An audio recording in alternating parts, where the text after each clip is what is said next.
Hey y'all, surprise, I am back already.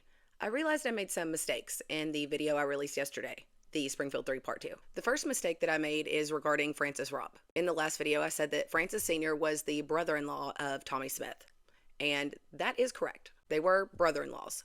However, I said that Tommy had married one of Senior's sisters, but that was incorrect. It was actually Francis Sr. that married Tommy's sister. I just kind of said that backwards, apparently. I also wanted to correct the name of the third victim in the 1989 murders. I said that his name was John Davis.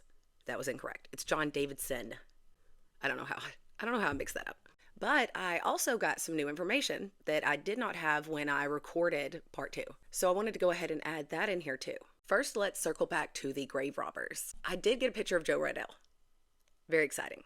However, I'm not sure I should share it because it's like a more modern current picture, not a picture of him in the 90s. So I don't think I'm going to show y'all that, but I do have one now. But it also turns out that he does, in fact, at times go by his real name, Joseph Riddell. I said in the last video he changed his name and has been living under that new identity. Apparently he switches back and forth. Sometimes his name is listed as Joe Riddell. Sometimes it is listed as Joe Vaughn. But I did want to correct that as well because I said that he dropped the name completely, and he did not. But I also got some interesting documents that someone sent over to me.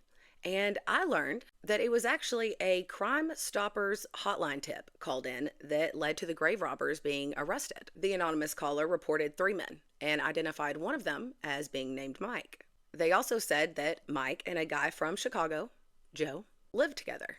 And they also had some interesting things to say about this man from Chicago, Joe. I'll read the direct quote here. The guy from Chicago is street smart and bragged about how easy it was to break into businesses in Springfield compared to that of Chicago. The caller also revealed that Mike Clay and Joe were the ones that had recently broken into a Subway in Springfield.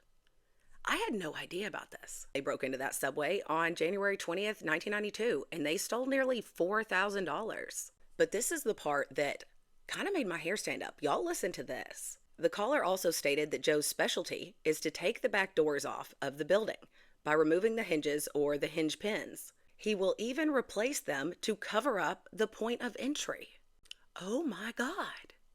What do you mean Joe Riddell had a specialty for breaking into places by taking doors off the hinges and then covering up the point of entry? There was no point of entry at the Delmar house. That's concerning. But, we're going to keep going. It also turns out that when police came to arrest Dustin Reckla for the mausoleum thing, Susie was with him. When questioned, she indicated that she had known him for only about a month and a half. And she also gave a written statement of everything that Dustin had told her, that he was there at the vandalism, about Mike and Joe breaking into Subway and them going on a shopping spree at the mall the next day. And it was also recorded that Dustin Reckla got kind of pissed at Joe. And it's quoted as saying, "If you hadn't been bragging at that party, we wouldn't have been caught." Not only do we have another bragger on our hands, but now I'm even more suspicious of the grave robbers. The fact that one of them has a specialty for taking doors off, I also didn't realize that they had that kind of previous criminal history. I don't think a lot of people know that, so we're changing that today. Guess what, guys? The grave robbers also robbed a Subway.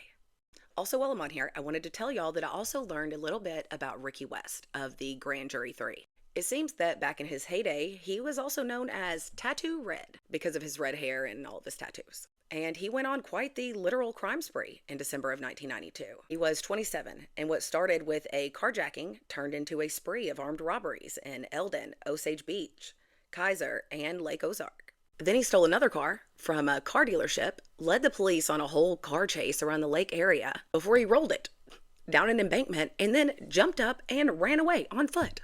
He ended up escaping despite the manhunt, but he stole another car the next day and was later caught. But here's another very interesting fact about Ricky Eugene West. This Tattoo Red is a dead ringer for the unknown transient. This is Tattoo Red. This is the transient.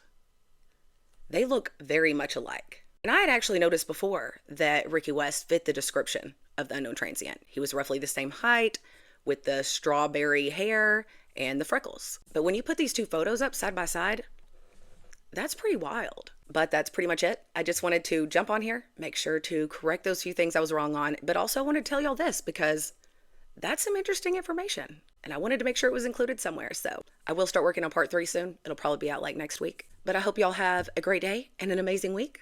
And once again, thanks for sticking with me. Oh yeah, I always forget. Please like and subscribe. we don't we don't ask that on TikTok, so it always throws me off. Anyways, bye guys. Love you.